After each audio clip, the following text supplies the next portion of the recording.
అందరికీ నమస్కారం. Welcome back to Vamsi Krishna academy. మనం టీజీ టెట్ అండ్ డిఎస్సి క్లాసెస్‌లో భాగంగా తెలుగులోని ముఖ్యమైన అంశాలను చూస్తున్నాము. ఇందులో భాగంగా ఈరోజు మనం తెలుగులోని వ్యుత్పత్త్యర్థాలను చూద్దాము. ఇక్కడ మనం ఈ క్లాస్‌లో ముఖ్యమైనటువంటి వ్యుత్పత్త్యర్థాలను చూడబోతున్నాము. ఇందులో భాగంగా మొదటిది కృపానం. కృపానం అంటే దయను పోగొట్టునది. అంటే కత్తి. తర్వాత రెండవది గురువు. అంటే అజ్ఞానమనే అంధకారాన్ని తొలగించేవాడు. అంటే ఉపాధ్యాయుడు. తర్వాత మూడవది జలధి. అంటే జలములు దీనిచే ధరింపబడును. అంటే సముద్రం. తర్వాత నాలుగవది దాశరథి. అంటే దశరథుని పుత్రుడు. అంటే శ్రీరాముడు. ఐదవది త్రివిక్రముడు. అంటే ముల్లోకములను ఆక్రమించినవాడు. అంటే విష్ణువు. తర్వాత ఆరవది నగరం.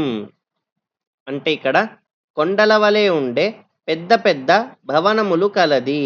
అంటే పట్టణం. తర్వాత ఏడవది నీరజభవుడు.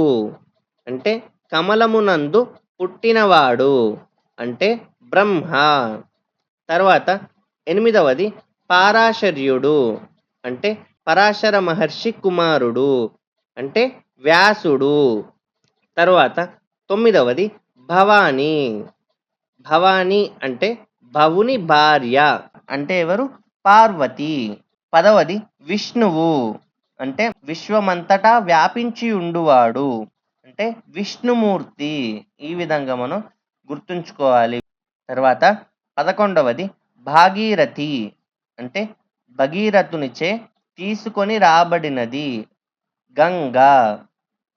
తర్వాత 12వది భానువు.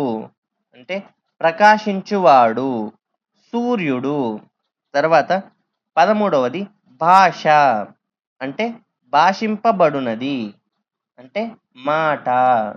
తర్వాత 14వది ముని. అంటే మౌనంగా ఉండేవాడే. అంటే ఋషి. తర్వాత 15వది వసుధ. అంటే బంగారమును గర్భమందు కలది. అంటే భూమి. తర్వాత 16వది హరుడు. అంటే ప్రళయకాలమున సర్వమును హరించువాడు. అంటే శివుడు. ఈ విధంగా మనం గుర్తుంచుకోవాలి. ఈ విధంగా ఈ క్లాస్లో మనం 16 ముఖ్యమైనటువంటి వ్యుత్పత్త్యర్థాలను చూడడం జరిగింది.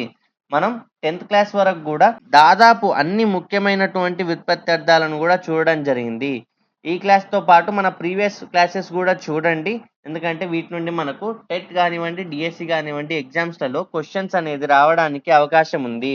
వీటితో పాటు మీరు టెక్స్ట్ బుక్‌ని కూడా చూసినట్టయితే చాలా హెల్ప్‌ఫుల్ అవుతుంది. మనకి ఎగ్జామ్స్‌లో క్వశ్చన్స్ అనేది రావచ్చు. ఈ క్లాస్ గనుక మీకు నచ్చినట్టయితే ప్రతి ఒక్కరు కూడా ఈ వీడియోని లైక్ చేయండి. అలాగే ఇంకా ప్రిపేర్ అయ్యే వారికి షేర్ చేయండి. ఏమైనా డౌట్స్ ఉన్నా కూడా కామెంట్ రూపంలో తెలియజేయండి. మన ఛానల్ వంశీ కృష్ణ అకాడమీని సబ్స్క్రైబ్ చేయండి. So thanks for watching. Thank you so much.